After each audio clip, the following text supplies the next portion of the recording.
evening, everyone. Hi, Candid Culture. How are you doing?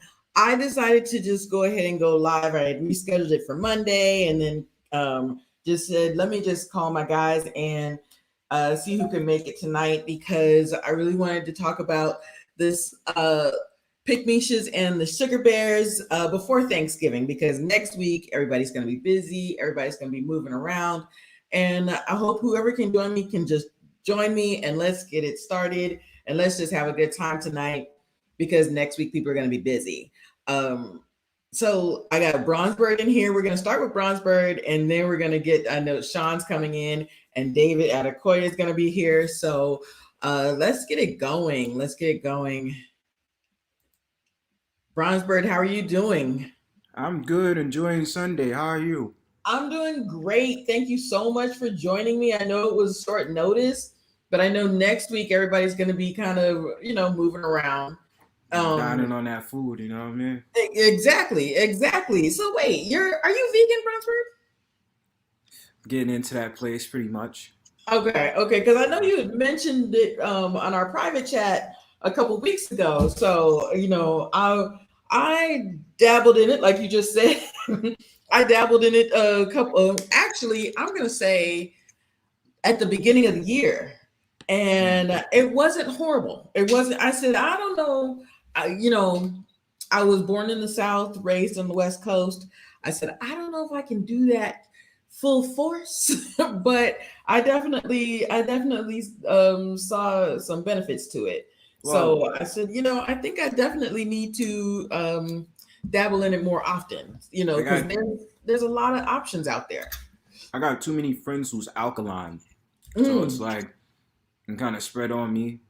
So then hmm I was just like, the other reason is because I've just been picking up on some stuff as terms as food anyway. So I'll just be Right. like more cautious. But a brother can't deny fish.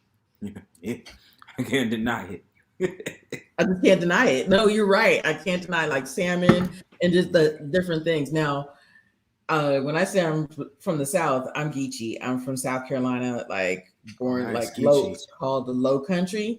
Like Mm-hmm. we're born like fish eaters, rice and fish and stuff. So, and it's actually kind of funny. Something y'all don't know about me. One thing that I never liked growing up was shrimp, and my mother thinks I'm crazy because that's what we used to do. Is that just sit there and just eat shrimp and go crabbing? But I love crab, but the shrimp, like shrimps and scallops, I couldn't get into. Yeah, I don't like So shrimp either. yeah, you don't. I don't like. I no. Really? And yeah, everybody else thought I was crazy. I said, I don't, it has a weird aftertaste to me. But everything else I got. Everything else I'm I good don't with. know what it was. It just turned me off. I just never into shrimp. Just Never wasn't. interested. And I would try it like once a year. I would be like, is it the way somebody cooked it? Let me try it out. Let me try it out. And even now, I try it like once in a blue moon, but I'm just not into it. I'm not into it. But I want to thank you guys for joining me. Sean's coming in a minute, and David Adekoya is coming. Eric wishes he couldn't make it tonight, but he said, "Man, if you could do it like sometime later this week or maybe next weekend." So we're gonna have more of these shows coming. So we're gonna have some more shows, and Eric really wanted to join. So I really want to talk about this because you had mentioned a couple months ago this sugar bear. Um, so tell me, what is a sugar bear to you? And here comes David. David's coming in. What is a sugar bear to you? Sugar bear is supposed to be the term from a sugar daddy. And basically, Mm-hmm. what the sugar bear is, I was about to break down the sugar. Go The ahead. sugar, the motivation for sugar is the money. Uh huh. That's how the companionship comes in. So the sugar baby is the one that's lending out their hand and their time to the sugar daddy, because the sugar daddy provides the money and the resources and the comfort for the woman. It's all Right. just an exchange. So it's the monetary value in exchange for companionship and quality time. That's basically what it boils down to. So, and I really okay. So that's what I got to. That sugar is the money. That's all he's looked at is that monetary is for monetary, and that's it. And the sugar. But so what's interesting is Sugar Bear is a guy who you want to spend every waking hour with. Whenever you are away from him, you can't get him off your mind.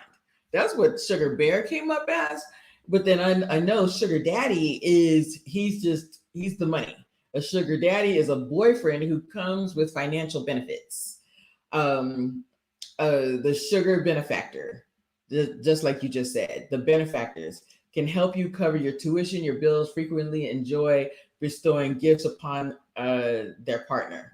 So I was like, I really wanted to touch on this because then we're going to get into Pickmeshas, but I really wanted to start with this. Um, because here, in Atlanta, everything is kind of reversed. And the time is now that like a lot of the women are going after men. When I hate saying going after, but they're doing the approaching.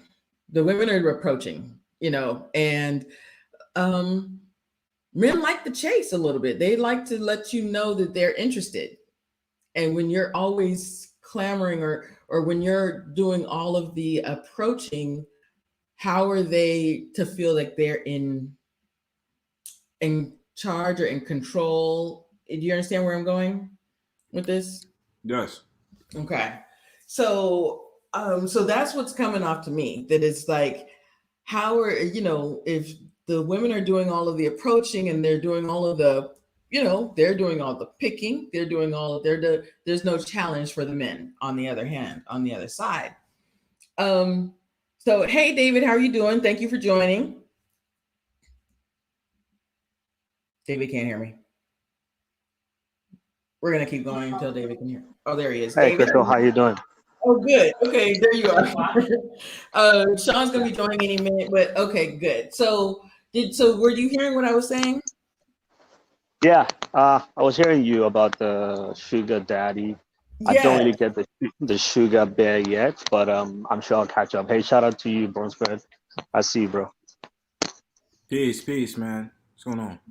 So so that's where we get the sugar from. But so have you noticed, Bronzeberg and David, that the things are kind of reversed now? It Yeah, yeah, is. yeah. It It Okay. it is. it is, and this sounds weird, but sometimes women coming to approach me as a man is kind of attractive. It is, but it's a certain level where it's just like, nah, I'm doing the work. You just sit back and let me, cause the thing about it is like this: when a woman knows she likes a man, she's gonna use more of her body language, whereas the man, it's a covert and overt operation. Covert is the woman, overt is the man. So the thing about it is that the woman is gonna use, like I said before, body language, i.e., certain stares, and stuff like that. Mainly is going to be all in her eyes. Whereas the man is just going to come up and be like, "Hey, I was staring at you. You know what I mean? Or I was looking at you. I couldn't take my eyes off you. You know what I mean?" So that's what it is. But I'm gonna say why. Sometimes I think it's really actually attractive if a woman wants to say something to me or talk to me because I've been hollered at before by a woman, and it was the craziest thing because I'm minding my own business, and I'm just rolling around or whatever. All of a sudden, she says, "You are so sexy," and I'm like, "Hold up, wait a minute!" Like I wasn't even expecting that. That really put a smile on my face. You know what I Right. mean? Mm-hmm. So it does depend on the situation. It's certain women that kind of do it like they a dude, and that's where it's just like you gotta chill out because you're not a dude. You're a Right. woman. You you can't do what I do. So that's gonna mess up the whole entire flow. So I don't know how. I guess what you're kind of alluding to is it the fact of the matter that in Atlanta that women are starting to be sugar mamas and that the dudes is the sugar bears. I mean Yes. the sugar babies, right? Mm-hmm. And I had a conversation with someone who ironically is identified as a pick me in a particular space. Um, the fact of the matter is that you do have the sugar mamas out there that's doing what they're doing, but the thing about companionship, what they want from the man is his phallus. What do I mean by phallus? Take a wild guess, the third leg. Mm-hmm. Um, They want that, in exchange for companionship. I had a long argument with them. And it's like, oh, it's not just the sex, it's not just that, it's also this. I said the main base of it is you give the man the money. She's usually it's older women, so the older women don't really got time to be dating dudes around their age. They want someone who's youthful. So of course they're gonna go for the 20 something year olds and maybe the early 30 something year old dudes, because they still have that stamina and still have that youthfulness, in which that still attracts the woman because she wants to feel youthful. So the added bonus to that is the phallus. There's no way of arguing that. So that's mainly it on that. So I actually want to go back to something you said, that covert is the woman and overt is the man, right? Yes. So actually, you know what, David, let me ask David. David, do you agree with that? That the overt is the man and the covert is the woman? Yes, that's right. So I don't know if you just want me to answer that or you want me to Go, expound on. go ahead, All right. expound. So, okay. So one thing that we all need to understand and admit is that the game has changed. Okay. The game has flipped on its head. And when I say the game has changed, it is because before, in the olden days or in the older times, marriage was about duty and responsibility. Okay. Marriage is about duty and responsibility. A man knows his duty, a woman knows her responsibilities and what she needs to do, or vice versa. Okay. And things were, such that you go to a man's home, you tell him, I found a flower, I found a beautiful thing, I found whatever you want to call it that I would like to, as we say in Africa, a flower I would like to pluck, or I've found something beautiful I would like to take home with me, and what have you. The man of the house would vet you and see if you match up to what he wants for his daughter. And then when that happens, they go through the process and you have a wife. Okay? Again, in that time, men could have more than one wife. So the disparity in number of men to women was not so much of a problem because a man could have more than one. And the way you get a wife then was basically you go to the father, he assesses you, he validates, and gives you his daughter. Okay. Now, there were benefits to that in that time, a lot of people will say, because you have a lot of people who say things like marriages are not like the way it used to be before. Our parents had it, different and all those kind of things. But then there are also benefits that come with what we have now, whereby a woman can say, no, I don't want to do this. A woman will be the one who wants to vet you and validate if you're good enough or not, as is the case for a lot of women. And there are benefits to the new system in that, for example, a woman can say, no, I don't want to have sex, or this are the number of times I want to have sex, or this are the number of kids I want to have. It's not like before where our mothers had to do whatever the man wanted them to do, because even back then, a woman was saying that even to go to the bank to withdraw money from our own account, you have to go with your husband, because the times then were very different. But now it's a lot different. So the benefit in terms of a woman having more power over her sexuality, over her reproduction, over a lot of things, there are a lot of benefits to that. But then it also comes with new challenges and new dynamics that we all need to take note of. So I'm not of the idea of one is better than the other. I just feel like there are different dynamics that we need to understand when it comes to previous or older generation marriage to new generation marriage. Now, the fact that things have changed is why you have a lot of some of these things that we have. Personally, I don't like the terminologies. I don't like labels. I don't like people calling people whatever.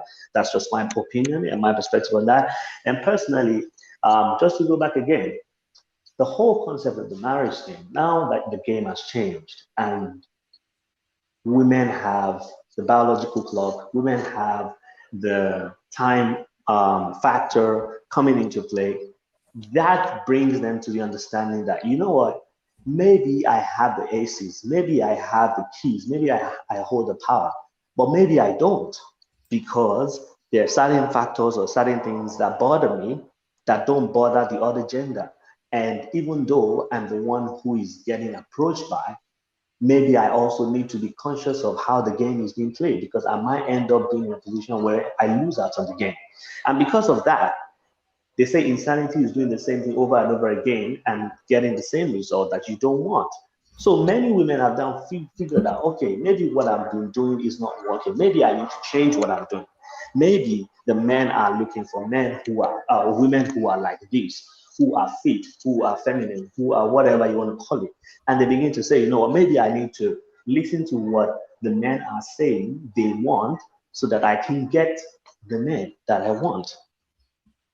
And you have to understand and look at it from a perspective of this is sort of a competition or this is sort of a kind of a game because there are so many women and many fewer men. So a woman, when you are in a competition, the idea is to outsmart your competition. And a lot of the women, a lot of the YouTube videos that you watch on Pickmesha, a lot of women actually honestly tell you that this is a tactic being used by some women to play the game. It's a tactic to outsmart the other women because you look at them and you're like, oh, you're doing this to get picked by a man, or you're doing this because you want a man to pick you. And it's been said that way to sort of discourage or disorient your opponent so that you can get the man. And so the whole idea of the labels things to me, I don't like it. And then the whole concept of the whole pick me and whatever and all these things all comes from or stems from a place of we're competing and I'm going to say this to you so that you can ease off on your pressure and then I can because many times many of those women have actually gone to be with the guy who the girl they are calling a Pickmesha was with. And then you are like, oh, how are you so honest and how are you so clean if you're calling me kettle black? Because the same guy you are now willing to date. You see what I'm saying? So that understanding and that whole dynamics of how the game has changed as what is what has made women to sort of come to that position. I don't feel like I need to be judging what you're doing to be happy or to get what you want. If you're married and you're okay in your home, that's fine. You don't need to be calling another person a Pickmesha or whatever. That's their opinion. That's their prerogative. They choose to do what they want to do to be happy and leave that to them. I don't see why you should be going after them. That's just my opinion. Shout out to you, Sean. See you, my brother. Crystal, you're muted. I know. Hey, Sean, I wanted to mute while David was talking. Hey, Sean, thank you for joining us. Thank you so much. I know how busy everyone is. And like I was saying, I wanted to do this now because next week everybody's going to be going traveling, Thanksgiving and everything, but we're going to be having more shows. Quick, so to piggyback on what David was saying, Sean, do you think that, we talked about competition with between the sexes in a previous show, but do you think sometimes we as women are in competition with each other? I don't know. You probably could answer that one better than me. I say that because David kind of had an interesting point. Like we haven't even gotten into the Pickmesha section yet, but that did have a point going back to what David was saying that like because the game has changed and a lot of women are approaching men nowadays, then it's almost like that's how we're stepping up our game. You understand what I'm saying? So I think that's an interesting point that yeah, I don't know. I guess I never really thought of I never thought about it that way. So that's an interesting concept. Yeah, that because I think too because there are more women than there are men. There is an aspect of that. I mean, I see it play out in maybe it's starting to seep over into regular culture, but you see that with whether in celebrity and entertainment and the sports culture where the women are definitely competing to get the attention of the athletes and the celebrities. And, they go to these functions and parties and they go to events where they're going to be. And they are definitely doing some competition. So I could see where, the more and more I think about it, that is, that is true. So, and that's where, when we were talking about the sugar bear concept and Bronzeberg brought up sugar bear, I said, it says that sugar bear is a man that you want to spend every waking hour with. It has nothing to necessarily to do with the weight of his wallet, but then looking at the sugar daddy, the sugar, that's the money. That's the money. Mm-hmm. He's paying all your bills and everything. so looking at those two concepts, I'm like, I've never done that. I've never asked a guy to pay for my pedicures and everything. But has that happened to you besides marriage Hmm. I before? never even heard of a sugar bear until you told me about the topic, and I had to look it up. I, I mean, is that really a thing? Does that like is that something that really exists in the world, or is that just some mythical thing that people talk about?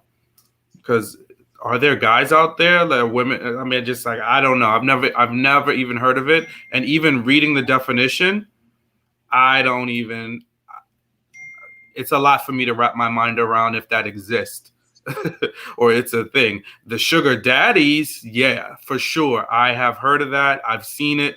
I haven't been one, but I've definitely heard it, seen it. Even had female friends or family members that have had men lavish gifts on them and things like that. So just to spend time with them or have access to them in some kind of way. So I've definitely seen that, and I understand that 100%. So let me ask you a question. When you have seen it happen, have you been into the opportunity to say, "Hey, what are you doing? Buying all this stuff for this woman, or what are you doing?" Like, have you had the opportunity to say to these guys, you know, what is she giving you that you're going to be buying her all of these things besides marriage? Let's not bring that into it. Um, I haven't really seen it where I've had like male friends that have done it in excess, Hmm. but I could probably think about a friend or two that prior to dating somebody they did something. Yeah, I would ask like, why are you doing that? And they just said, listen, I enjoy doing it, and blah blah blah blah. And they moved on. But it's not something I've had enough access to where I've been able to like really dig in deep. Because I can't think of like a close friend or family member that has doled out gifts to a woman to that extent to be qualified as a sugar daddy. And I could ask them, I might have seen, a cousin or somebody like that who was a woman who was the recipient of those gifts. And I was like, oh, wow, that's nice, but not enough to really care. What about you, Bronzeberg? Have you seen that play out? Um, Basically the same as Sean. I'm just never really familiar with the sugar bear concept. The sugar daddy, yes, and women, uh, like basically like how do I say it? Like boasting about it. Like, yeah, I have a sugar daddy, and you know, yeah, he's getting me all this stuff, or they don't even have to use the term sugar daddy necessarily. They'll know that they're what you would call a simp. Um, their whole entire prerogative is, oh well, I got a guy for this, I got a guy for that. I don't have to worry about nothing, and blah blah blah. And the problem with the guy is he doesn't understand he's getting played because his hope is he's looking to have a companionship with that woman, or at most trying to have sex with her. So the guy is just getting played, thinking that the woman is gonna, open up to him because he's using his services to help her, or using some undercut way in where he's working at or whatever, to glamorize the woman, and it's just not working out for him because she knows she's playing him. Right. So in my head, I'm thinking that never works. so yeah, so she's playing him, and he's looking to, grow this relationship. And it's obvious to him that he wants more. Right. And she's playing him the whole time. So do you think that you know what? I want to ask John. Is because you just said the word simp. So we're going to touch on that a little bit. Sean, do you think that masculinity is conditional? What do you want to expand that a little for me? Yeah. Like, what do you mean? So a lot of time we're talking about the women being having masculine energy, and a lot Hmm. of times we've gotten on these conversations how a lot of men are resting in their feminine energy, or crying in inopportune moments. So do you think that uh, people, not the guy that's doing the crying, but people are looking at men as as not so masculine, as being a simp. And that masculinity is conditional. He has to be a man at all times. Well, I think a simp is not, it has nothing to do with masculinity. A simp is a man that caters to a woman. So it doesn't make him, it's not necessarily less masculine. I guess when I hear the word simp, it's not like I think, oh, he's not a man. I just think it's a man that is weaker or does it, or just does things that are, you know, catering to women. You know what I mean? Like, just like we think of the term Pickmesha, it's not that she's less feminine or more feminine or less masculine, whatever it is. It's just that that's just something that somebody does. So I don't think of that. Simping is not masculine. It's just, you're not, maybe, I don't know, Crystal. I'm kind of like all over the place with it because maybe it is, maybe it isn't. But I personally don't, when I hear the word simp, I don't think, oh, they're not masculine. I just think it's a guy that, you know, wants to be with a woman and will do anything he can to get with that woman. That's what a simp is to you. Correct. They will do things to cater to women, say things that they think women want to hear, or maybe even believe it. You know, just that's just how they operate. Like, there's a spectrum of beliefs. So there's men that feel like, you know, on the red pill side, they have a more stronger aversion to what they feel like women do, and they will stand in that place and not back down. Whereas a simp is somebody who is more so open to what women's thoughts and feelings are, you know, will kind of wave and flow with what they believe and think, because they enjoy the attention of women to the extent that they just want to be in their presence. So they're not going to disagree with the woman. You know, they're going to tell her that she's right, even if she's happens to be wrong in that instance. So that's what a simp is. Usually when you see somebody say, oh, that brother's simping, it's like he's not being honest. He's just saying what he feels like sounds good to the woman, or he's being overly complimentary to a woman. Okay. I threw you off on purpose a little bit because, you know, like the other night we had a long conversation about these words and languages and what we're calling people. So, and when you mentioned simp, to me, it's a guy that's just a little bit more, in touch with his, you know, emotional side. So, I mean, I guess maybe Bronzeberg, because, you know, he mentions it. Maybe there's something different that he meant by it that I'm missing. So can I add something? Absolutely. Yeah. So simping, or to be a simp, is not a personality trait. It is a state a person is at a particular time. There are men who are, you know, expertly masculine in certain situations or in certain environments, and they might simp in certain situations or in certain conversations, because like Sean said, they want to cater to a woman, or they want to cater to what a woman thinks, or cater to what a woman feels. To be considerate of how a person feels or how a woman feels basically does not mean that you don't say your position. You listen to our position, you take it in, but you say, okay, this is my position. That, to me, that is just pretty much stating your position on a matter. But to then decide to relegate your view in that conversation and just go by, yeah, you are right, 100%, I agree with you. Meanwhile, me, that I'm your homie and we've talked 100 times, that's not your position, and I know that. Then you're basically simping to make her happy or to be politically correct, so to say. But masculinity is something that is demonstrated, it's something that is portrayed, it's something that is shown, it is something that is that is that is shown to a man, basically.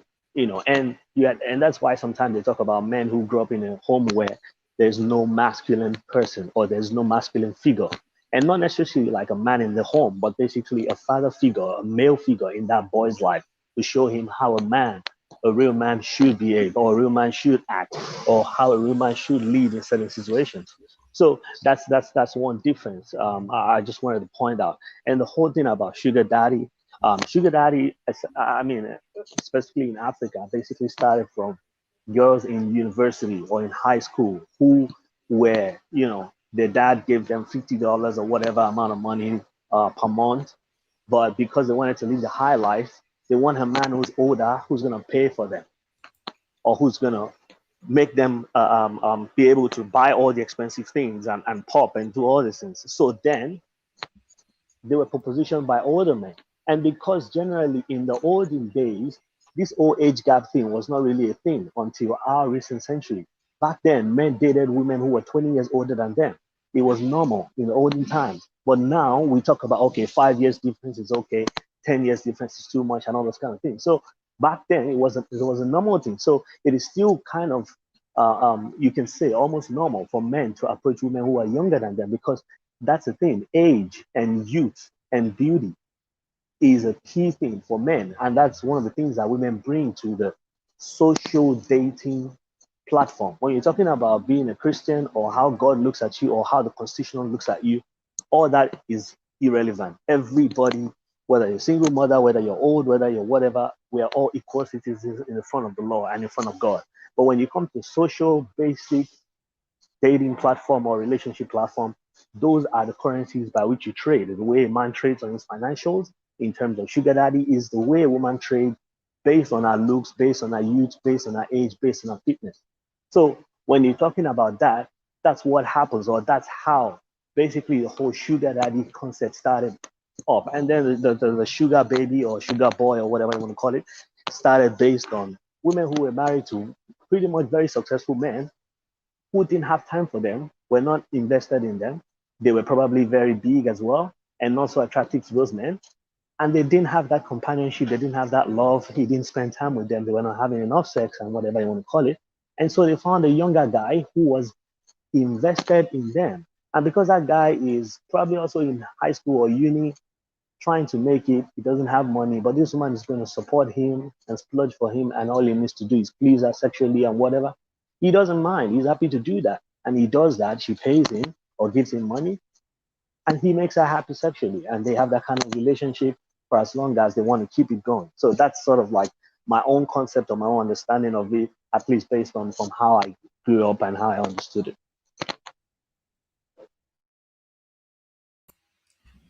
Yeah, I actually agree with you, David. Well, two things. I think that, like you just said, that the concept of the sugar daddy was from years ago, younger women dating older men, but I think that's still going on.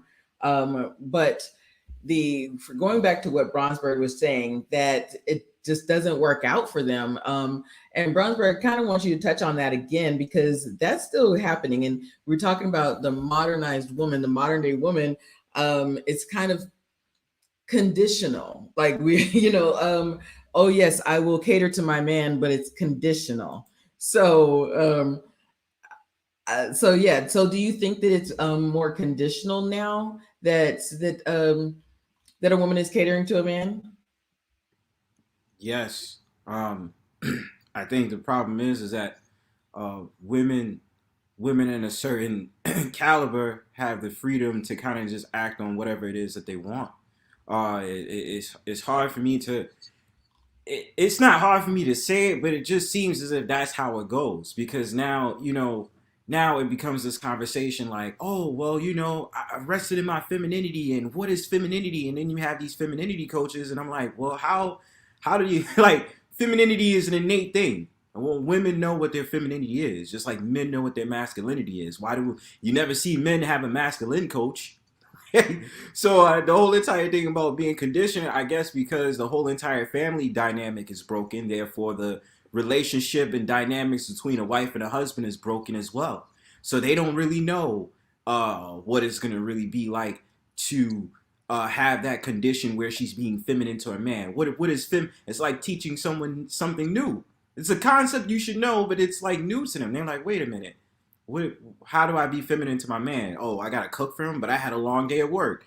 Or I have to rub his back and rub his feet. All of this stuff that's just kind of like, it could be very like, because certain dudes push the limit on it, and it's just kind of like feminine women know exactly how they are, but just women take it as them being slaves to the man, and it's like, no, that's not how it is. You gotta understand, that's not how it is. That's not what it means to be feminine, or be feminine under condition. It's kind of like you're trying to reward a man. Well, if you do great, I'll be feminine today. Like, what the hell? You supposed to be feminine all the time. What's the difference when you married? You know? I actually agree with you on that. Like that, this feminine coaches thing, I don't understand that. My ladies in the chat, have you heard of this feminine coaches? And I was just asking about, is masculinity conditional?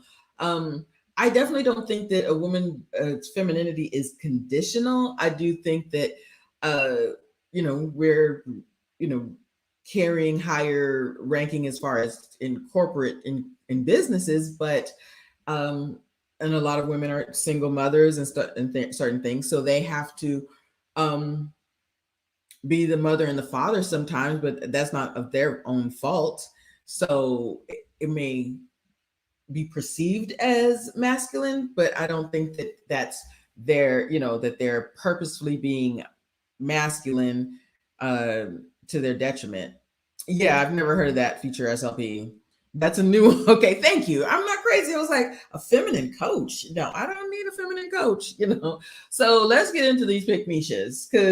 And you know what? Before I give the definition as to what I looked up, because although I know what I think it is, but like Sean and I and David, we were getting into this conversation about the words of the language and people calling people things the other night. I said, let me look it up as to what the dictionary is saying. So I'm going to go to Bronzeberg and then Sean and then David as to what is a Pickmesha in your eyes, Bronzeberg?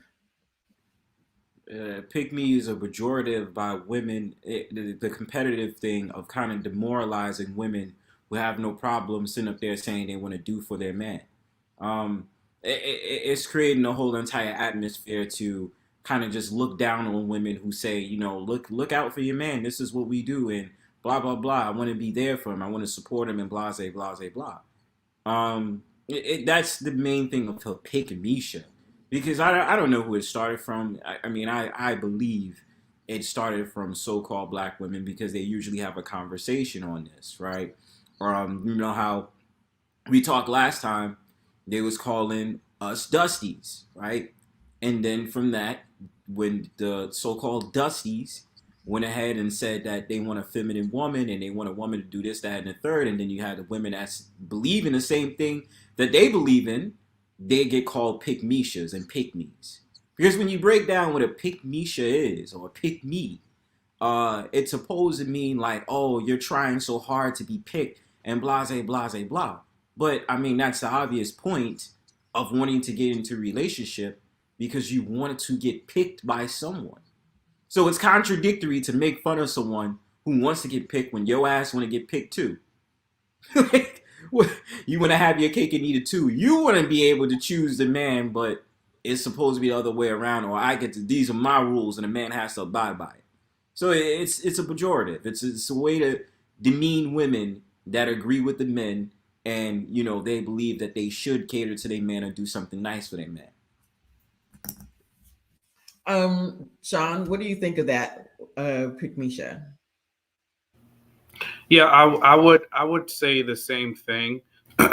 It's, or you'll see it come up because sometimes it happens, like even in YouTube world, and where they may be a woman that agrees with something that a man is saying, and they will say like, oh, you're just trying to be chosen, right? You just want to be admired or picked by that particular man. It started with pick me, and then you add the Pickmesha on it, which kind of means women, black women, right?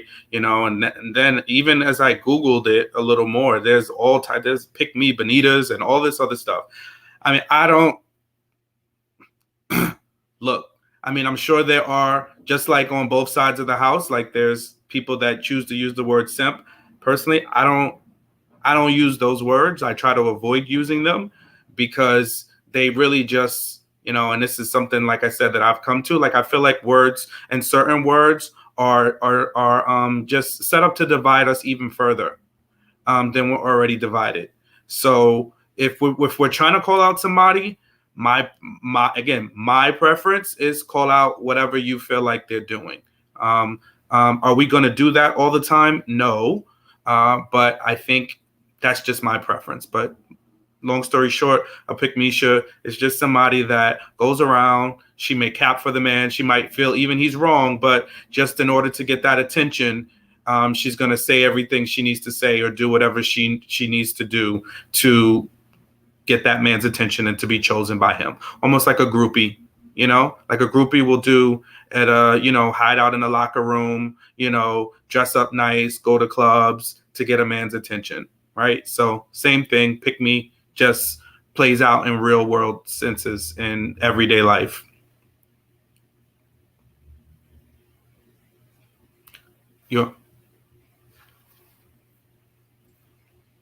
David, what do you think of that? Do you think it's kind of along the same lines? Yeah, I think it's along the same line. So now let's do an example. Okay, when you're 18 or 19, 20, you're like, oh, I'm not gonna cook for my man. We're gonna do this. We're gonna get a cook. We're gonna get someone to clean. I'm not gonna do that. No, I'm not up for all that life. And then, unfortunately, you break up. You have a divorce, and then you're in your 30s, and you're like, okay, I'm going to cook for my man. I'm going to cater to him. I'm going to take care of him. And your friend tells you, oh, why are you being a Pickmesha? Is that person being a Pickmesha? Yes or no? To me, that's not someone who's been a Pickmesha. To me, that's someone who has learned something new and they're trying to use it on board. And I feel like that's how we should be as human beings. We should grow. We should evolve. We should develop. You see what I'm saying? So for you to actually be doing something, firstly, let's go to the Bible. Okay, the Bible says a woman is a helpmate. What is a helpmate? Someone who helps. Now, what does that mean? You give a woman ingredients, she'll make you a meal. You give a woman a house, she'll make you a home. You give a woman a seed, she'll make you a baby, a life. We can't do all that as men, and we know that, and we recognize that. And that's what we love and celebrate about you.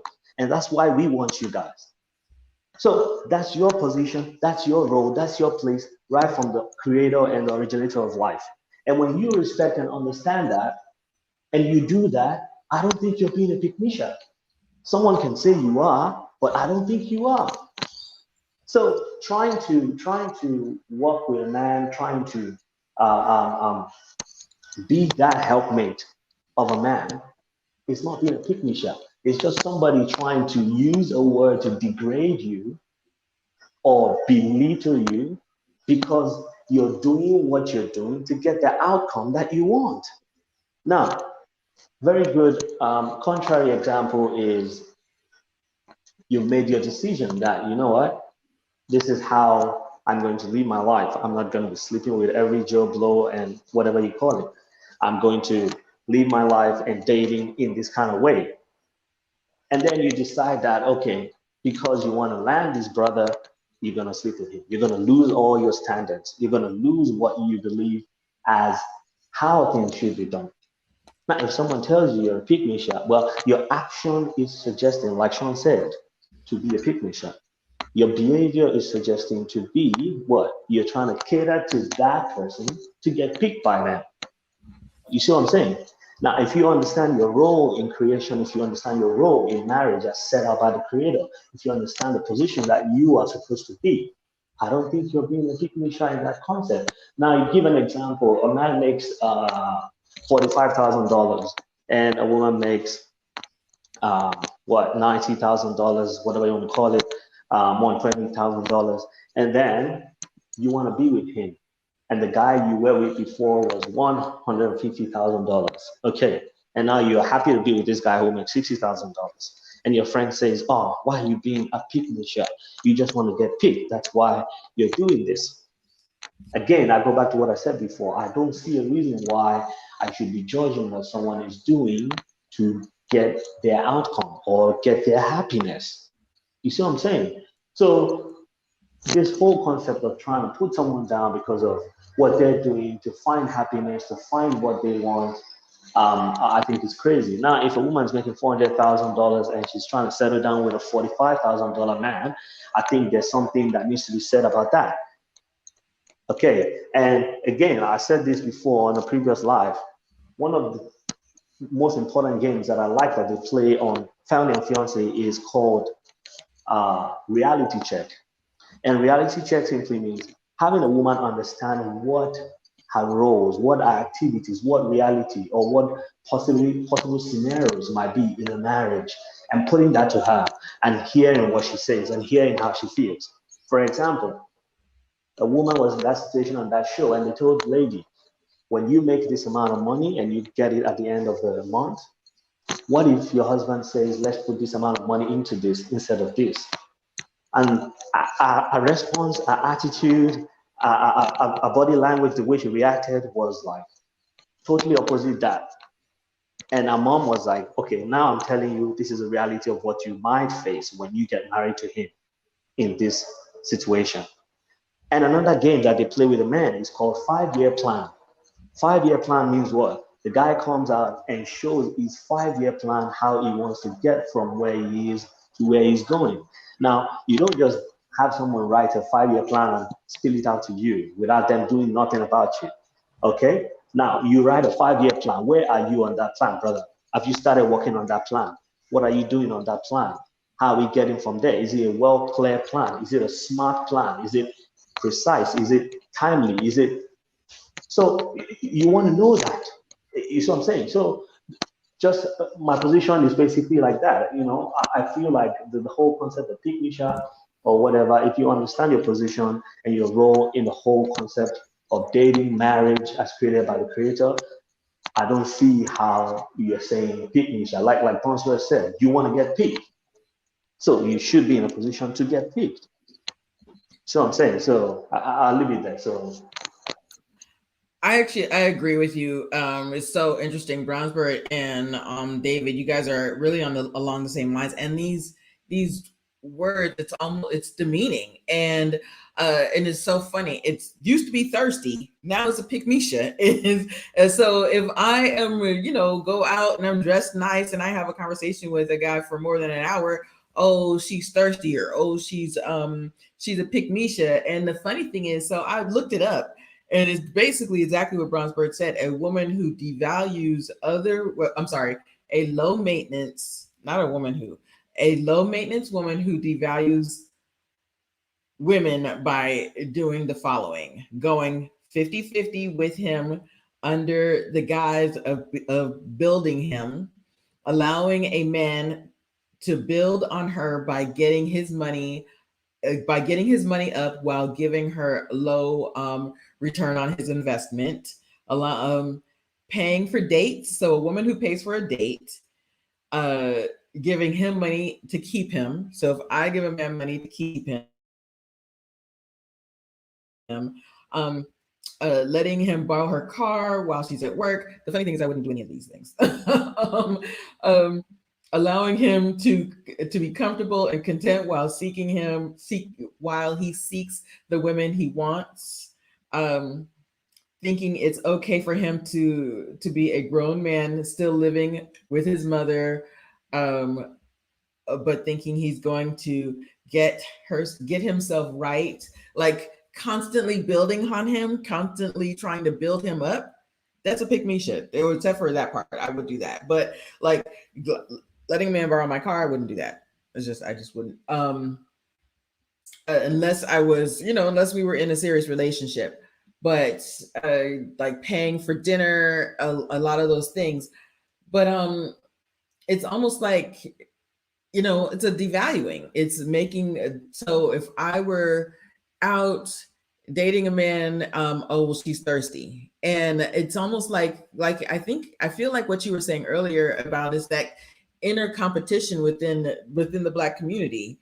Would you agree? You know what? I want to go back to Sean. Would you agree that from what I was saying, from what the definition is, that's what the Pickmesha sounds like? This competition. No, I don't think it's competition.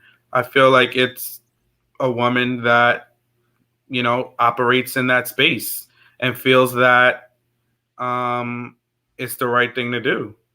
It works for her. Maybe, I don't know that she's doing, she may be doing it out of competition, or maybe some of those things. I mean, collectively, all of those things together are not the right move for anybody any woman to be doing in a relationship or in a situationship with somebody.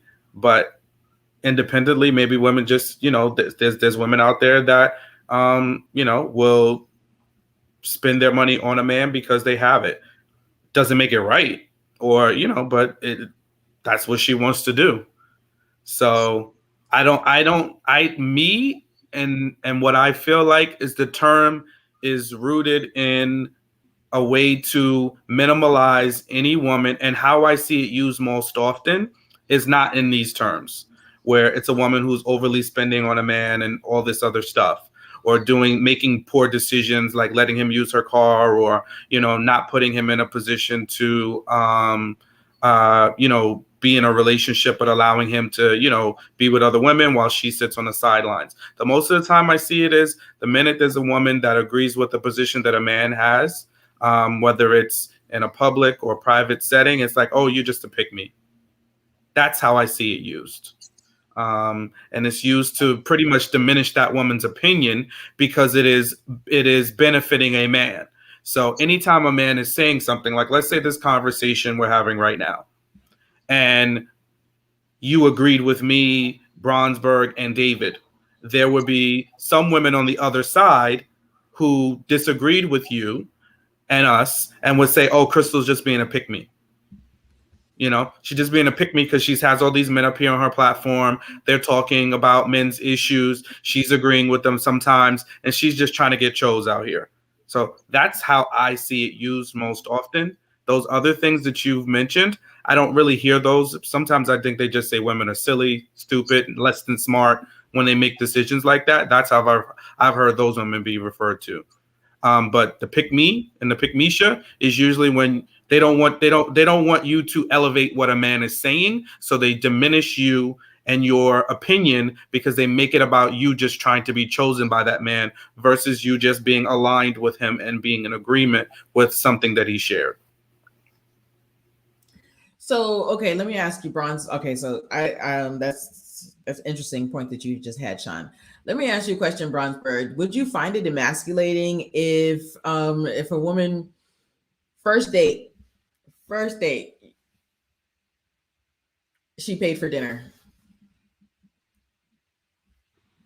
I don't know. You know what? I look, I don't like that sentiment because I always like to pay for dinner just off of general whim. So I was just I'm not. I don't like women paying for me when it comes to dinner. It's my treat. You know what I mean? I want to pay for it. You know what I mean? It's just something I grew up with. I always grew up with that idea, like you pay for the date as a man. You always do that. Maybe if you get longer into the relationship or getting to know each other, maybe once in a blue moon, she'd be like, okay, I'll pay for it because we're settled as a couple. But me getting to know you on the first and second date and within that, no, I'm paying for it. David, would you find that emasculating if a woman paid for dinner? First date? I'm talking first initial. No, I'm exactly with Barnesburg. I'm the same. I don't even like my wife. If we go somewhere, no, I'm paying. I don't want my wife to be paying for dinner or whatever. It's my treat, And even if it's not my treat, I mean, in the case of when we're married, I still pay, just because that's just me. I don't see that, and I don't see that as emasculating or whatever. I just don't. I wouldn't say it's emasculating if a guy does it. I would just say that I feel like he should be a stand-up guy better than that. He should know better than that as a guy. If you're treating a woman to your first date, you should pay for it. That's just simple etiquette. That's simple dating culture understanding. My perspective. So, and I say that because we were talking earlier about here, as you just said earlier, David, the game has totally flipped, and I have been out and I'm talking, a lot of the ladies now, they pay for everything, and I have she's not a friend of mine, but I've actually seen it happen where she got angry. She was like, his money's no good here. She paid for the date. And I was what is happening? But so Sean, would you find that emasculating? I'm asking the word emasculating. What would you think of that? I don't know where these women are that you speak of. I mean, listen, I'm fairly new to the dating marketplace, so I've been out of the dating game for probably over 5, 6 years. So I'm kind of foreign to this concept of women just randomly paying for men. So I don't know under what, I know that there are more women that are starting to ask men out. So sometimes that becomes a conversation. Like if a woman asks a man out on a date, would she be now is she in the position now to pay for the date because she asked the man out? I mean, that's a conversation. It's not something that I really have experienced. It's not something I'm looking for, but I just don't understand the circumstances under which a woman is just proactively paying for a date. Like I've heard stories where a woman's gotten stuck with the bill because the guy's a cheapskate, but like where are the instances where women are just in mass, right? There's always going to be one or two, but where are the instances in mass where women are just out here paying for men's first dates? And I asked that question kind of rhetorically too, because I think it's just something that people just throw in the wind and just use it to justify their use of the word.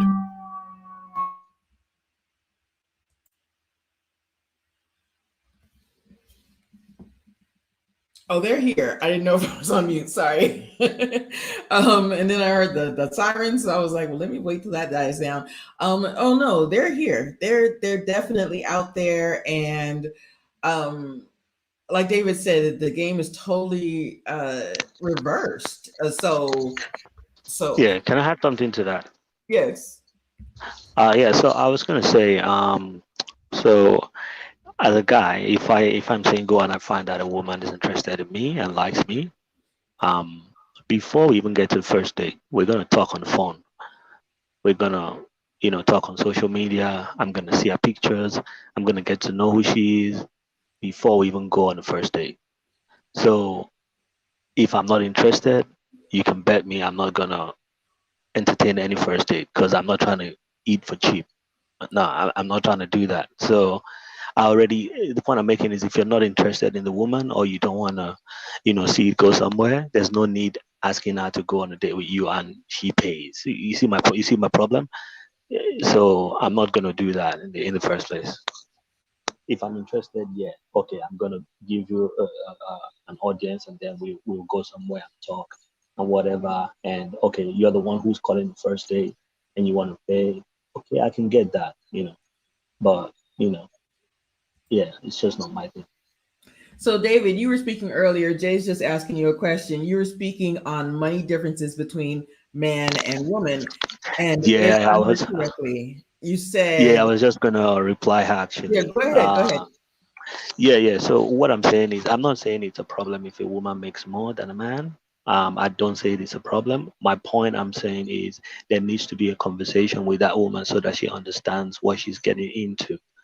Like we're talking about going on first dates or going on dates and whatever, she needs to understand that she's gonna be probably paying for a lot of things. She needs to understand that there's a likelihood that because of that man's ego and because of the way he's accustomed to how things are run, he's going to want to have a say so on how the money should be spent.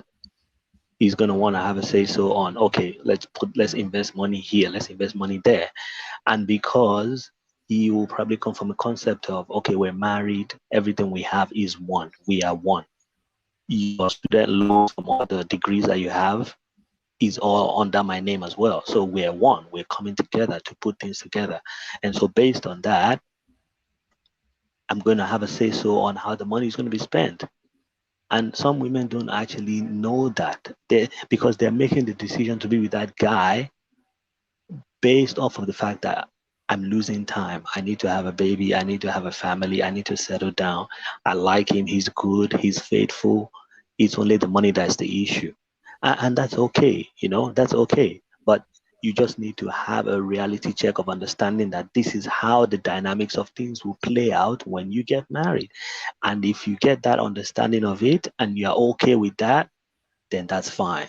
But if you don't really take that understanding into mind and then you get married, when he now says, "Oh, babe, I don't think we should be going to this very expensive doctor. I think we can go for this one that's affordable that does the same thing." And you might say, "No, no, no, I like this one. That's the one I want to go for because I can afford it." You see what I'm saying? There will be arguments, there will be disagreements between you guys, and those disagreements will come based on the issue of he makes less than you. You see what I'm saying? So you need to have that understanding that who you are dealing with is a man who has egos, who understands that this is how things are being done, and he would want to have some form of say so on the money that is made in the household, even if 70% of it is coming from your end. If you have that understanding in its clarity before you get married and you're happy with that, then by all means, you see what I'm saying? I agree with. I hear what you're saying, and so I actually want to go back to the because I feel like I asked this question in a previous live about like these. So women nowadays are even asking the men to marry them. What do you guys think of this? What do you guys think of this concept? Let me ask Sean. Yeah, that's a no. That would be a Because major turn off. to me, that's under the guise of the Pickmesha again. So yeah, that's and No, I just think it's less than smart. I don't, because a elaborate, Pickmesha please. is somebody that caters, or the pejorative is they're catering to a man. They're wanting to do anything that pleases a man. And if you know a man, you know proposing to him is not the thing that's going to get you chosen. That is a desperate attempt to try to get a man to do what you want him to do. That's different. I don't think that's a pick me shit at all. I just think it's somebody who is desperate to be married and not willing to, allow that man to propose to her, or is convinced that she's going to be able to push the needle when he really probably is not going to do it himself. Hmm. Bronzeberg, do you think that the women that are proposing to men nowadays are Pickmeshas or just less than smart? Although I do see Sean's point, but are less than smart. What do you think of that? Uh, I'll say this. Well, number one, I have to say, hell to the no. If y'all out here thinking that it's cool to go ahead and get on your knees as a woman to propose to a man, don't do it to yourself. Now, going into this, it goes exactly to Sean's point. They just seem desperate. The thing about it is, I don't look. Certain things are left to be the way that they are. You got a lot of these women that's trying to be the same way as a man, and it's not working. You out there sitting up there talking about, oh, I'm gonna propose to my man, and you sitting in there in your nice dress and you getting all that, doing all that for what? You understand? My thing about it is, it's something you don't do. My thing about it is, it just makes it seem like you are desperate, and maybe the man feels uncomfortable. I don't know too many men who's cool with their woman proposing to them. Like it's one of those sort of things where it exudes some type of masculine value in that woman and feminine value in that man for that whole entire exchange to take place. Hey, I dare a woman tell me she wants to propose to me. I said, you can try. You can try. This ain't gonna happen. I tell her that the first date. I actually think that that would be such a turnoff, but I want you to elaborate a little bit more, Bronzeberg, because to me, if I were to propose to in my head, I'd be thinking, then he really doesn't want to marry. Like if I am the one that's going out one and buying the ring and proposing to him, then I must be thinking that he doesn't, then he's not ready. You understand what I'm saying? Well, you're wasting your time and your money by doing that. Like, why would you go ahead and get a ring thinking that if you go up to him, he's going to magically change his mind and be like, yeah, I'll marry you? No, no, no, no. If he's not ready and you have the feeling that he's not ready, then he's not ready. You're wasting your time and you're going to get yourself into embarrassment if you go ahead and propose and the guy says, are you really serious right now? And he's covering his face like a little girl. Like, it's not something. It's not something you know what I mean? It's a waste of time because now you're trying to see if he's going to change his mind based off of your action, which is not something you should be doing. You have to let the man go ahead and propose. Now y'all the whole point, and this is something I've always said. The whole entire point of a relationship is a prelude to marriage. Y'all are testing each other out for an extended amount of time to see if y'all can be with each other beyond boyfriend and girlfriend. That's the whole point of what a relationship is, boyfriend and girlfriend. So this goes back to the Pickmeshas and our previous conversation, and what Bronzeberg just said. The reason for the relationship is to going towards marriage. David, do you think that that we're doing the right thing? Are we qualifying each other? Are we qualifying each other in the right way nowadays? Sorry, can you come again with a question? Are we, so Bronzeberg just said the reason for to meet someone, to be in a relationship, and then it's a prelude to marriage. Are we doing the right things by qualifying each other? Are we just picking a guy and doing everything for him? See, to me, if I let a guy just lay up on my couch and not do anything, and I'm going out working, that's a Pickmesha to me. That's somebody that I'm just like, am I doing the right thing am I qualifying him to say he's the one I want forever? Are we qualifying each other the right way nowadays? Okay, so I think this sort of reflects something that I said on Kojo's channel that was a bit taken off context. And the point is this. So women need to understand that one of the most powerful things that you have in the whole world is the power to choose who you procreate with or who you marry. And the average woman has a minimum of 3 to 5 men checking her out. So if you made that decision wrongly, you've made that decision wrongly, and you should be responsible for that decision. It's not okay to just say, "Oh, he's a deadbeat, he's a whatever, or he's not this, he's not that." You chose that man. You chose that man. Take a responsibility for your choice. You see what I'm saying? So the whole concept of what we're talking about, I think, yeah, if you ask me that question, I don't think we qualify each other right. You know, when you go into a relationship, you go into a relationship. Just to comment on the whole proposal thing, I think in some extent I can understand the whole idea of the women proposing to the man. And when I say that, I'm not saying it's the right thing to do, but I think what usually happens is those women are usually women who have been dating those men for quite a while, and those men, and they kind of all both know like they want to both get married to each other and all those kind of things. Again, it doesn't still make it right, but I can understand the banter. I can understand the fun behind it. You see what I'm saying? It's not like they go on the first date and then they propose. No, they've been dating for a while and they've been talking about marriage, and then they go ahead and just do that as a kind of a nudging to the guy, like, bro, you're taking time. Again, that's not right. Okay, but I can understand the banter behind it. When you do that, when you approach the man, you lose all leverage. And when I say you lose all leverage, is that what you actually lose the sort of power and respect for the fact that a man chooses you to be his wife, chooses you. Like, go back to the Bible. It is stated a man chooses his wife, a man chooses the woman. So when you do that, and there have been cases where you watch even cases, shows like Divorce Court, and the man says, "Oh, she paid for the whole wedding. Oh, she proposed to me," and everyone is like, "Ooh, why?" Because when you do that, you go and pay for the whole wedding, you set up the whole thing. Now you're being overly ambitious. You're being too hurried to the altar, and you should be more focused on the marriage, on the relationship, as opposed to the wedding, which is just a one-day event.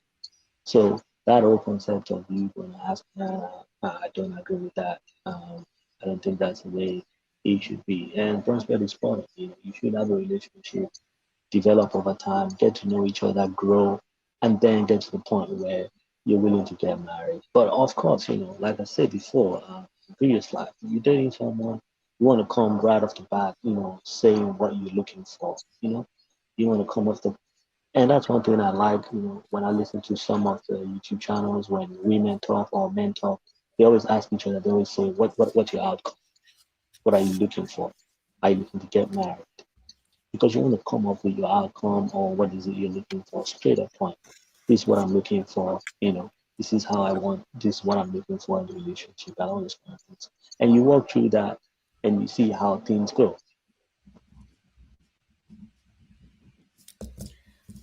So, okay, and I hear what you're saying, David. So that's a good point. Sean, do you think that nowadays men know what they want when they're out there, looking to choose a woman and qualify her for the next step of marriage? Do you think that men know what they want? I would say yes. So when you were dating your Mm-hmm. previous wife, did Hmm. you okay, I know what I want. She says looks like what I want. And that's it. Did you know exactly what you wanted, or did you say, okay, this is what I need for right now?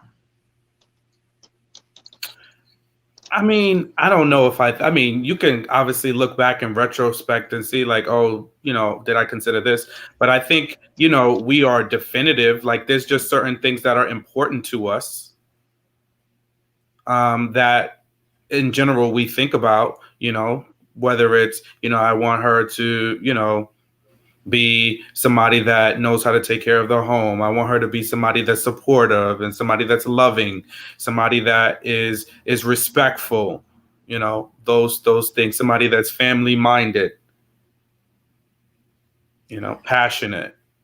Like, I think Right. those are, things that generally, but I think men, we're pretty definitive and in terms of what we want. So I don't think, we're out here not knowing what we want. We do know what we want. It doesn't necessarily mean what we want is the best thing for us at all times. And there's different times that we may mature and realize, like, oh, this is what I thought was good for me or a value, but now I realize that that particular thing, is not as valuable or is a necessity as I thought it once was. So yeah, I think we can evolve, but men are pretty clear on what they think of as priorities. And again, and I'm generalizing, right? Doesn't mean that there's not men that are out there that don't know what they want. There definitely exist, but as a whole, the way a man's mind works, we're pretty clear. And if we are not finding what we want, similarly to women, we might stay single or choose a different type of woman that is going to meet that need that we have. And and I'm going to ask this question of Bronzeberg too, because I think sometimes, and going with this, the Pickmeshas, I don't know that women know what we want right away. We think we do, and then we meet somebody. That's just like when people say, "Oh, well, I have a type." Um, we don't really know what we want right away, but we think we know what we want, so we go after that, and that's the same thing as asking a married man to marry us. So do you think that men know what they want right away, Bronsberg? Yeah, most of the time they do. Um, I mean, it's not really else. It's just that men naturally compartmentalize exactly what type of woman they want. Either they want the woman for, I mean, I know it's at first looks because we look at women for looks first, but men usually know either this is going to be the type of woman I'm going to take seriously, or is this the type of woman I'm going to be smashing and dashing for a little while. That's usually just the breakdown of it. I mean, it's nothing really else to discuss on that. But yeah, we usually know. Yeah, most of the time. And I think that at first, and I get that, especially as a woman, like what I wanted when I was 20 is different than what I wanted when I was 30. But it does seem like um men sometimes they have a vision and they know what they want, but hell, they may know what they want, but then like you just said, they'll know what is the right person, and then they'll know if they're going to be smashing and dashing. So I really want to go back to this idea of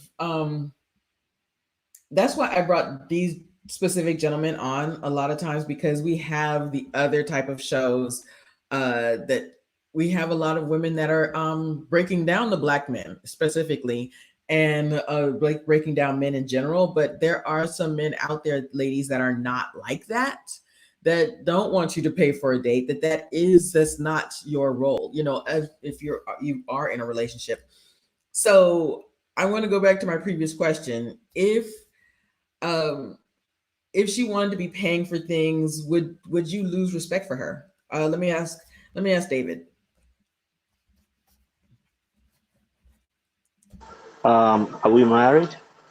Are we dating? No, just dating. Just dating. Mm-hmm. I think there would be I think there would be a reason why she wants to pay for everything. Unfortunately, some of the statistics and reviewers out there say that most black women come to relationship from a point of fear. Um, and the reason why they say that is because and this is just a function of our society or our community, we have a lot of homes where the father is not there, or the father has left, or the father is not involved, or the father is just simply a deadbeat, or is just not involved financially in the home, and the mother is having to carry a lot of the weight. So a lot of the black women or a lot of our ladies have grown up with that, and they've seen how things are, even though their mom has tried to show them that your dad is still a good man, and maybe she's trying to be positive about it to her daughter because she doesn't want her to go into it with fear. But like they always say, kids see and take in more than you tell them. They learn from what you see. So a lot of women have grown up in those environments, grown up in those homes, and they've seen how things are, and they're like, you know what? I want to own my own. I want to have my own. And that's why you have a lot of women try to work hard, study, get a lot of degrees, and be able to say, yeah, I have my own money. And so when they get with a man, they might feel like, you know what, I don't want him to feel like he's going to own me by paying for everything. So I want to own my own. I want to be able to say, you know what, if you want to go 50-50, yeah, I'll pay my way off. And again, that's what I'm saying. There's a reason why a woman might come to a marriage or a relationship or dating with that concept of I want to be paying. And it could be from what I've just said. You see what I'm saying? So there must be a reason why she feels that way. Or she might feel that way because she feels like I don't have enough money. And she loves me regardless, and she wants to pay because she doesn't want me to what have be on the spot because I can't pay.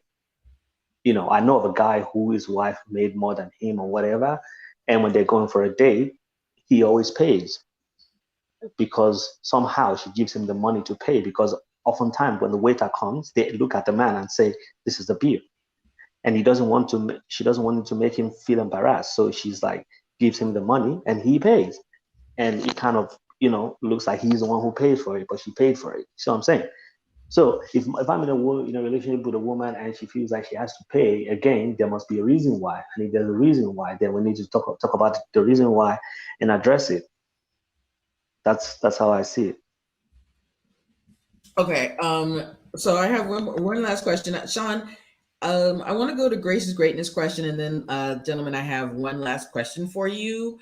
So Grace's greatness just asked, how can a healthy, wholesome woman, just specifically though, that's really specific, Grace's greatness, healthy, wholesome women present themselves to healthy, wholesome men, to a healthy, wholesome man, and who can pick them? For Sean first, sorry.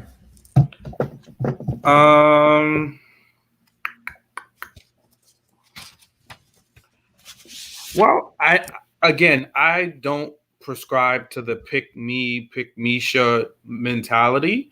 So I think without being overly aggressive, it depends if you're in that particular person's space. If you two you work together or you have mutual friends, strike up a conversation, with that particular person, and see where it goes. Ask them a question about themselves.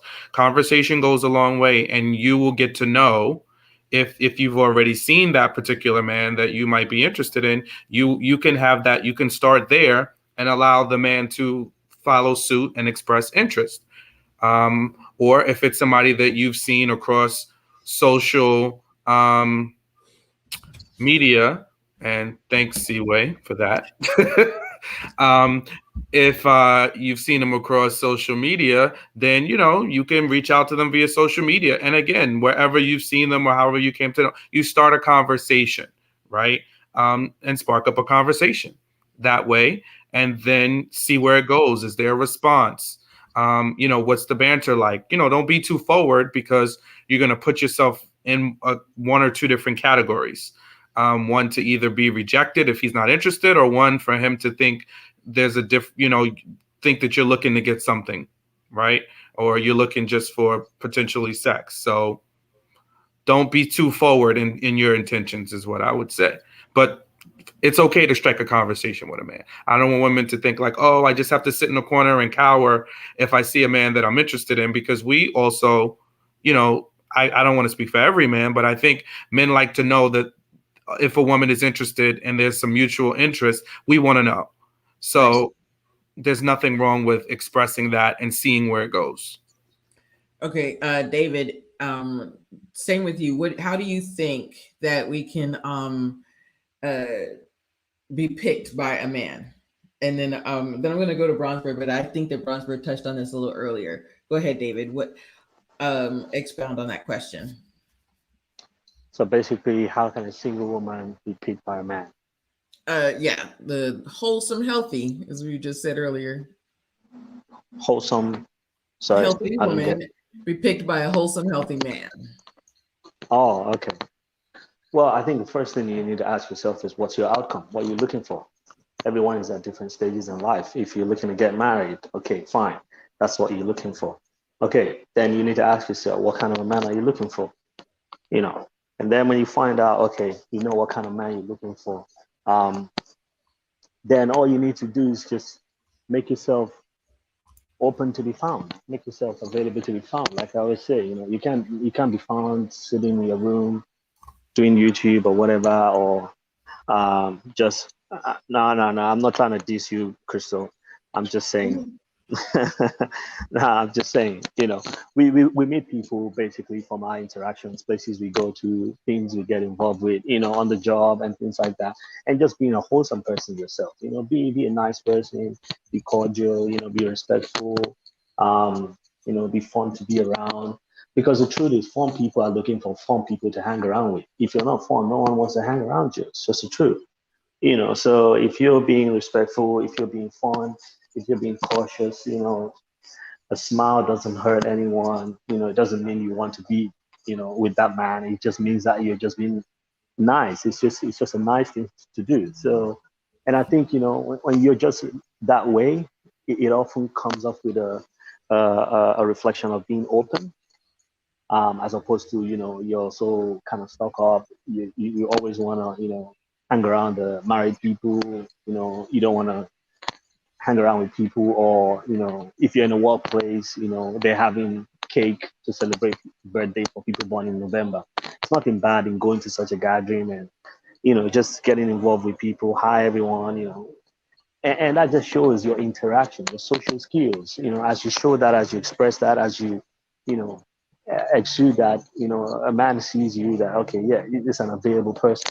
And then, like I said again, take responsibility. Okay, when they start coming, dropping in the DM, sending you direct message, whatever it is, coming to you to say, hi, how are you doing? Now your vetting process starts. Now you can vet them and say, okay, this is not what I want. This is not what I want. This is not what I'm looking for. And then you can start vetting them, because again, the responsibility for the man that you marry, for the man that you have a kid with, is very, very much on you as a woman. So you just receive that and then vet them and choose the one that you want. But just staying open, staying fun, staying friendly, staying nice, respectful, and cautious, and cordial. I think that just brings nice people to you, and then you can vet them and choose the one you want. So thank you so much, David. I hear what you're saying. So Bronzeberg, you said earlier it's covert. Covert is the woman and overt is the man. And I kind of think that going back to Gracious Drayton's question, how can somebody be available to be picked? Expound on that. I think that that's what you were kind of alluding to when you said covert and overt. Yeah. I mean, I don't know I'm not gonna lie, this ain't a diss, but gracious, I don't know what you mean by like healthy or whatever it was that she just said. I mean, if your mind is sharp, and I mean, obviously you're just keen on using discernment on the type of man that you want, and obviously when you go ahead and meet that man, you take out the little details of the stuff that you do like and the stuff that you don't like, and see if it matches up with you. I mean, it's simple. It's the same thing. Men do the same exact thing. It's just that obviously men do it differently from women. Women do it differently from men. Uh, my thing is, in order to, I guess, get picked, you just gotta use discernment. You gotta be able to just analyze: is this man on your level, or as as sometimes I like to joke on woke, or the woke people, the spiritual people, is your energy matching my energy? You know what Right. I mean? So I mean, at the end of the day, it's all about that. And usually, there's nothing wrong with asking questions. That's what you're supposed to do. You know what I mean? Hold on, my bad, because I just read Seaway's World comic. I mean, look, listen, that's your perspective, and I'm not gonna knock you, but if that's what you think, you gotta open up your eyes a little bit more and see what's out in the world. You know what I mean? You can't just say, "Oh, it's these men." You gotta be open. But Right. going back to what I'm saying, um, yeah, use discernment, and I think it's good when women ask questions on first dates. What do you not obviously like? What are you looking for from me? Is this just a date, or is it that you looking to Is this friends with benefits, or are you actually trying to get to know me? You know what I mean? Because I actually like stuff like that because it lets me know that the woman is really serious. Like hey, what's the be? Do you want something serious, or are you looking at just smashing past? You know what I mean? And Mm. it eliminates time being wasted on both ends. Because last thing too, I think it's certain people that get into relationships based on sex. They don't try to get in relationships or actually getting to know each other. You know, so that's one thing I see. That's an interesting point. And I wish we could.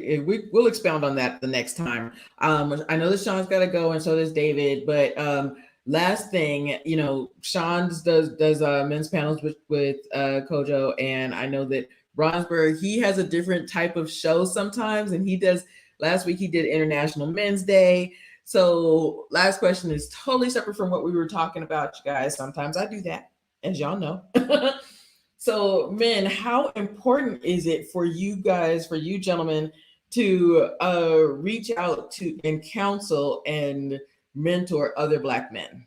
This is the last question. Sean first. One more time, Crystal. I'm sorry. How important is it for you as men, as Black men specifically, to counsel and mentor other Black men? This is a separate question from what we were talking about because it's our last question. And just going by, what's been in the news, we've got, what's this man, Stacy, and we've got, the baby. How important is it for you? I know that you're doing, mental health forum with our podcast partner, and Bronzeberg does International Men's Day, and David is always here to drop some knowledge. How important is it for you to counsel and mentor other Black men? Or is it? I mean, I don't know that I take that on as a mantle Okay. for myself. I think there's value in it. There have been times in my life where I have been more actively involved with the youth and mentoring. In this stage in my life, I can't point to something where I actively do it, outside of my own platform or, talking to other men via YouTube and other podcasts.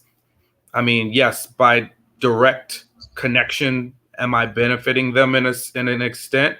But I think it's a value, but not something I'm personally invested in at this time.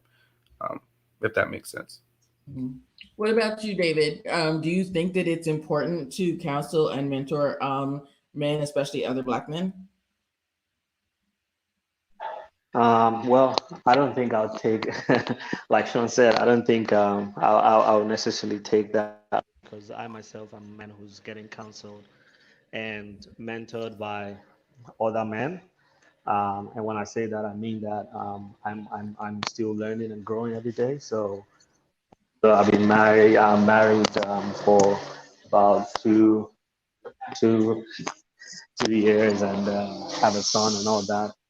I don't think I've achieved or arrived yet. I think I'm still evolving and learning. So for me, I think I'm still getting mentored and learning from other men as well. But like I said before, it is important that a man or a male figure, a father figure, a responsible man, is in the life of every little boy out there. So if you're a single mother or what have you, I think that's something you should be very intentional about. It might be an uncle, it might be your brother, it might be anybody, just someone who's showing that boy what it means to be a man. Someone who is yeah, wealth and health. I claim it. I'm still very young. Thank you very much. It's always good to be young. So yes, please. But yeah, it's just important to always have a role model, positive role model, male figure for a man or for a little boy. So Bronzeberg, same question. Do you think that it's important for you to counsel and mentor other men, especially Black men? Absolutely. I think that you never, because the thing about it is you never stop growing. I think that when we, it's always going to be someone you need to reach out to. If you don't have friends or, your friends is not in reach or something like that, of course, it's always important. And to avoid unnecessary situations, especially if you're dealing with a toxic woman. Especially what we've seen this week is terms is a lot of things that's going on, and to advise men, such as the whole entire, I believe his last name is Casey case, is don't put your hands on a woman, right? Especially if she didn't do anything to you. You know what I mean? Don't abuse your woman. I don't believe in abuse. That whole entire conversation, just because there's different ways you can. Well, not that particular situation, but it gets into the conversation about domestic violence and men that obviously do it, which is wrong. But then we have to talk about that nuance of women that do it to men. That's something I'll touch on probably at another time. But it's back to the question. Yes, I think it's important. We never stop growing, and we never stop evolving, especially if it's someone you need in your corner in order to help you, which is your own fellow man. So yes, I definitely believe so. I think so too. Well, and that's why I brought these, you gentlemen together. And I see Corey came into the chat and Eric from previous shows, because ladies, we have a lot of the other type of shows, as you know. And then I've been, in my research in preparing for my show with my men's panel, I've seen, and Bronzeberg mentions it a lot, and the divestors and the women that are the shows that are just really breaking down men, especially Black men. And that's why I wanted to have a show where with gentlemen that are not doing that, with men out there that are not doing that. So that was the last question tonight, but there will be more shows. There will be more conversations about just what men are looking for, men and women in relationships. And I want to bring some of these women on to really ask some great questions of the guys. So thank you so much. Thank you. Thank you so much. Bronzeberg, you're always good. Give us a Black business. Shout out your Black business for us tonight. Let's see. Well, it's ones in my city, so that's the only one I can name. Let's see. Yeah, there's only ones in my city. So we only have So we'll put some in the description for you guys, but also Black Made Media is in the chat. You guys go to Central Lyrical Readings and listen to him read Boys to Men or these love songs, and he's just please subscribe to Black Made Media and subscribe to Central Lyrical Readings. So thank you guys, and good night.